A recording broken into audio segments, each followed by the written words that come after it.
আমাদের আরো একটা ভিডিওতে আপনাদের সকলকে স্বাগত। আমি শিবম। কাল থেকে রাজ্য রাজনীতি উত্তাল দীপশিতা ধরের একটি ফেসবুক পোস্টকে কেন্দ্র করে।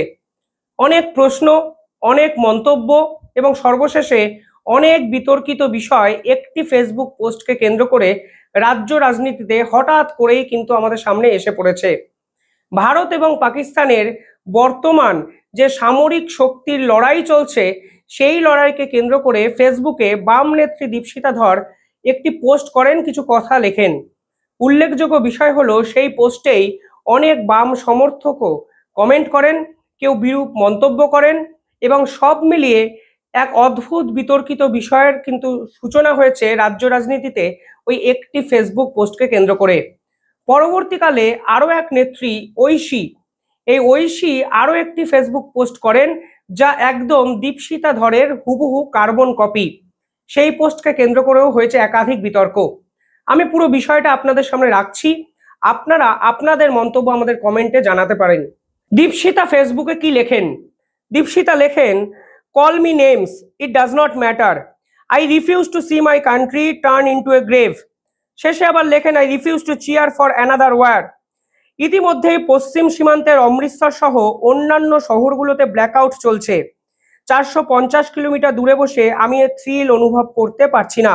আমার ভয় হচ্ছে, উদ্বেগ হচ্ছে, আশঙ্কা হচ্ছে। এখানে যারা যুদ্ধের চিয়ার লিডার হয়ে আসবেন, দয়া করে আর্মিতে নাম লেখান। বাড়ির শান্তিতে বসে অন্যের বাড়ির ছেলেকে মরতে পাঠানোর মধ্যে কোনো বাহাদুরি নেই।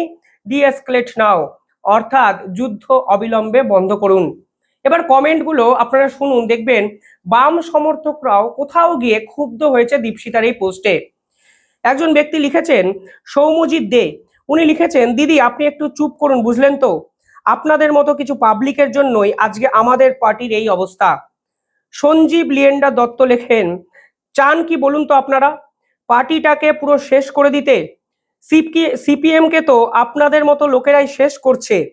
এত কিসের ফুটেজ খাওয়ার নেশা, এত জ্ঞান কেন? কখন কি বলতে হয় সেটা কবে শিখবেন? ইন্টেলেকচুয়াল হওয়াটা বন্ধ করুন। খারাপ লাগে নিজের প্রিয় পার্টিটা আপনাদের জন্য শেষ হয়ে যাচ্ছে, মানুষের থেকে বিচ্ছিন্ন হয়ে যাচ্ছে, এটা দেখে থেমে যান এবার। প্রিয়দর্শী সাধুখা লেখেন, আপনি পিএম হলে কি করতেন? খারাপ আমারও লাগছে, কিন্তু কিছু করার নেই। আরো খারাপ লাগছে কিছু ন্যাকা ন্যাকা পোস্ট দেখে। আপনার পোস্টের কথা বলিনি। ব্রততী চক্রবর্তী রয় লেখেন, সেটা সেনাবাহিনীকে বুঝতে দিন। আমি তাদের থেকে বেশি বুঝবো না। দেবজিৎ দাস লেখেন, সামনের বছর ভোট। তারপর কিছু কথাবার্তা উনি লেখেন যে এই সব কথাবার্তা না বলে কিভাবে নোটার থেকে বেশি ভোট পাবেন তা নিয়ে চিন্তা করুন। বিদিশা ঘোষাল লিখেছেন, এই প্রথম বাম সমর্থক হয়েও আপনার কথার বিরোধিতা জানাচ্ছি। শঙ্খনীল সরকার লিখেছেন, আমরা যুদ্ধ চাইনি, আমরা ভারতীয় হত্যার জবাব দিচ্ছি, আর ভারতীয়রা ভয় পায় না।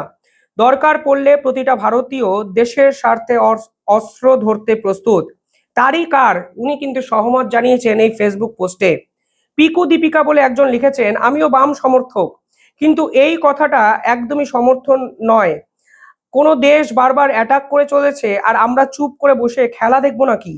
যেখানে ছেলেকে কেউ খুন করে গেলে বাড়ির লোকেরাও তাকে ছেড়ে দেয় না, তার নামে কেস করে, তাকে শাস্তি দেওয়ার চেষ্টা করে। সেখানে একটা দেশ বারবার অ্যাটাক করছে বছরের পর বছর ধরে, সেখানে অনেকবার তাদেরকে সুযোগ দেওয়ার পরও তারা শুধরাচ্ছে না। তাই যুদ্ধটা হওয়ার খুবই দরকার ছিল। দয়া করে দেশ বিরোধী কথাবার্তা বলবেন না। এই ধরনের অসংখ্য কমেন্ট এসছেন। আমি আর একটা কমেন্ট শুধু আপনাদের দেখাতে চাই, তারপর এই পুরো বিষয়টা সম্পর্কে রাজনীতি বা রাজনৈতিক মহল কি বলছে আপনাদেরকে একটু বলবো। প্রসেনজিৎ চক্রবর্তী তিনি শেয়ার করে লিখেছেন, দায়িত্ব নিতে কেউ বলেনি আপনাকে, আমি নিজে বামপন্থী হয়েই বলছি, দয়া করে একটু এবার থামুন। মোদির ডোমেস্টিক পলিসি আমারও ভালো লাগে না, ফরেন পলিসিরও বিরোধী কিছু ক্ষেত্রে, বাট যেখানে সব party on page including CPIM official statement দেখলে বোঝা যায় যে ফুল সাপোর্ট দিয়েছে পার্টি, তখন এই কয়েকজন জ্ঞানী হওয়ার চেষ্টার জন্য পার্টির নাম খারাপ হয় এভরি টাইম। তারপর নিজেরা ভাবে কি হলো, কেন হলো। Choose one thing, electoral politics or human right activist. ইন্ডিয়ার মতো দেশে আজকের দিনে দুটো একসঙ্গে হয় না। আর ইলেকট্রাল পলিটিক্সে চলতে গেলে তেমন স্ট্যান্ড নিন। এত কমেন্টের মধ্যেও গুরুত্বপূর্ণ আমার প্রসেনজিৎ বাবুর এই কমেন্টটি মনে হয়েছে, যিনি একদম টু দি পয়েন্ট কিছু কথা বলেছেন। প্রথমত, অল পার্টি মিটিংয়ে বামেদের পক্ষ থেকে দুবার যাওয়া হয়েছে। বামেরাই কিন্তু প্রথম আওয়াজ তোলে কেন অল পার্টি মিটিংয়ে প্রধানমন্ত্রী নরেন্দ্র মোদী উপস্থিত ছিলেন না। প্রথম মিটিংয়ে যান আইনজীবী বিকাশ রঞ্জন ভট্টাচার্য, তিনি একাধিক কথাবার্তা সেই পার্টির আভ্যন্তরীণ ওই মিটিংও কিন্তু বলেছে।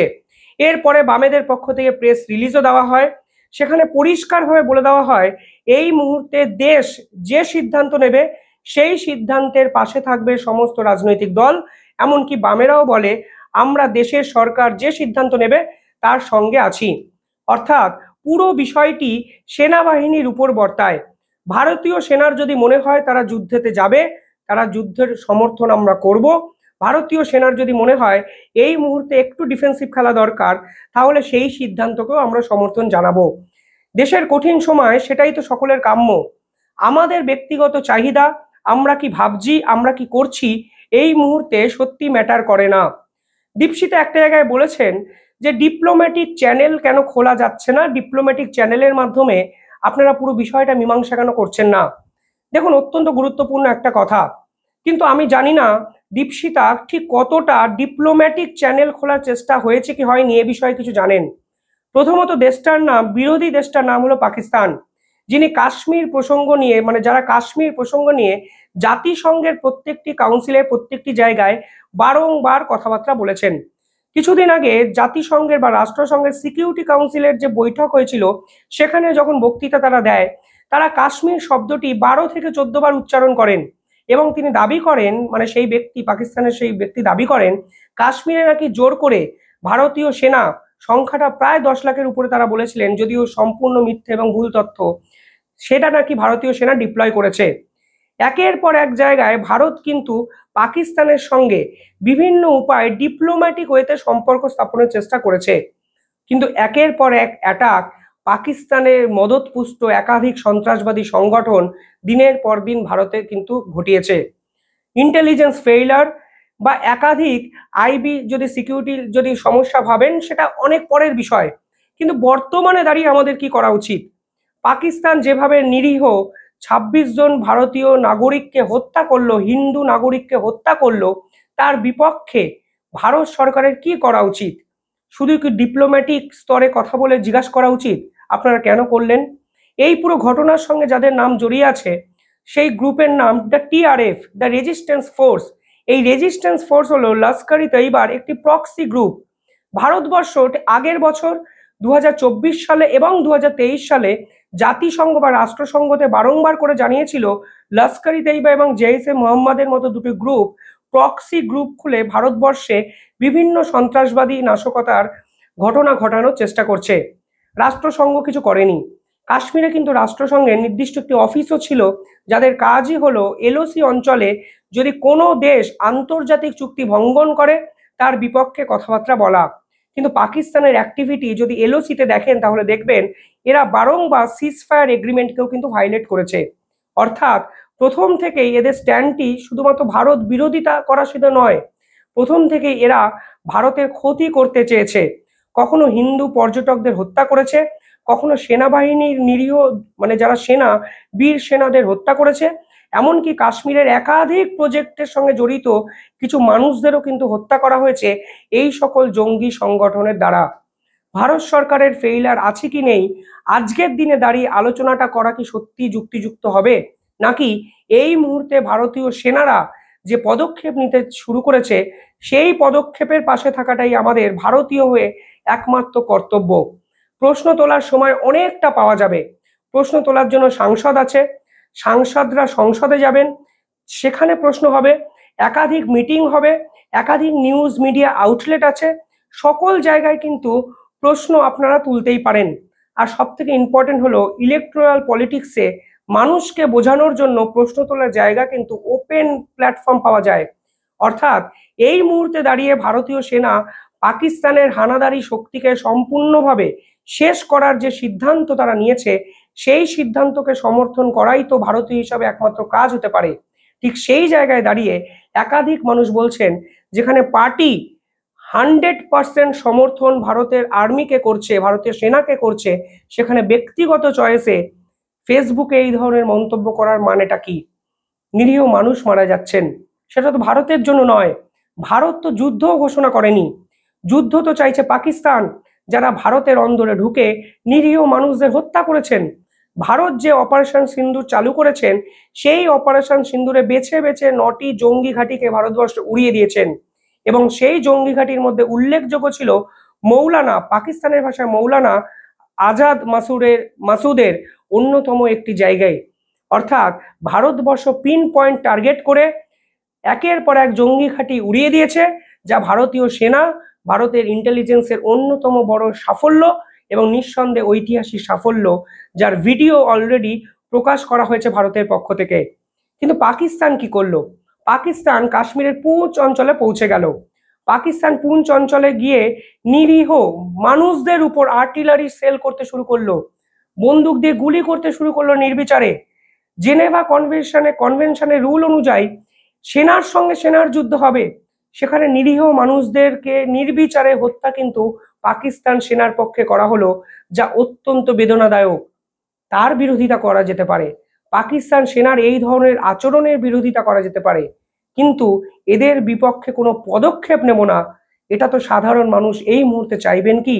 নাকি সাধারণ মানুষের দৃষ্টিভঙ্গিটা হলো, যারা আমাদের দেশে ঢুকে আমাদের নিরীহ নাগরিকদের ধর্ম দেখে দেখে হত্যা করেছে, সেই ধর্মীয় মেরুকরণের আধারকে যারা উপজীব্য করে সন্ত্রাসবাদকে আমাদের এই সমাজে ঢুকিয়ে দেওয়ার চেষ্টা করছে, তাদের দেশে গিয়ে তাদেরকে সম্পূর্ণভাবে বিনাশ করা। প্রশ্ন কিন্তু ঠিক এই জায়গাতেই উঠছে। আর যেখানে পার্টি 100% সমর্থন ভারতীয় সেনাকে করেছে, ঠিক সেই দৃষ্টিভঙ্গিতে পার্টির মুখপাত্র হয়ে, পার্টির সদস্য হয়ে, পার্টির প্রতিনিধি হয়ে একদম অন্য একটা মন্তব্য সোশ্যাল সাইটে করে দেওয়া, তা কিন্তু নিঃসন্দেহে বাম সমর্থকদের দুঃখ দিয়েছে বলে আমার ব্যক্তিগত অভিমত। পুরো বিষয়টায় ভারতীয় সেনা জওয়ানরাও কিন্তু মৃত হয়েছেন, মৃত্যুবরণ করে শহীদ হয়েছেন। সেখানে বাংলার একজন আছেন, একাধিক জায়গার ব্যক্তিরা আছেন, এবং সব থেকে ইম্পর্টেন্ট হলো আমরা আমাদের দেশের নিরীহ পর্যটক যারা কাশ্মীরে শুধুমাত্র ছুটি কাটাতে গেছিলেন, তাদেরকে হারিয়েছি। ডিপ্লোম্যাসি ঠিক কোথায় অ্যাপ্লিকেবল হবে? আমরা আমাদের দেশের মানুষদেরকে দিনের পর দিন এই সন্ত্রাসবাদীদের দ্বারা হারাবো, আর এক্ষেত্রে আমরা আলোচনা করব? ভারতবর্ষের বিদেশমন্ত্রী ডক্টর জয়শঙ্কর কিছুদিন আগে একটা কথা বলেছিলেন, আলোচনা এবং রক্তপাত একত্রে হতে পারে না। যারা রক্তপাতকে বেছে নিয়েছেন, তাদের সঙ্গে ডিপ্লোম্যাসি এবং আলোচনা ঠিক কোন লেভেলে করা সম্ভব, সেটাই এখন একটা বড় বিষয়। যাই হোক, বাম সমর্থকরা যে প্রশ্ন তুলেছেন, সেই প্রশ্নগুলো আমি আপনাদের উদ্দেশ্যে রাখলাম।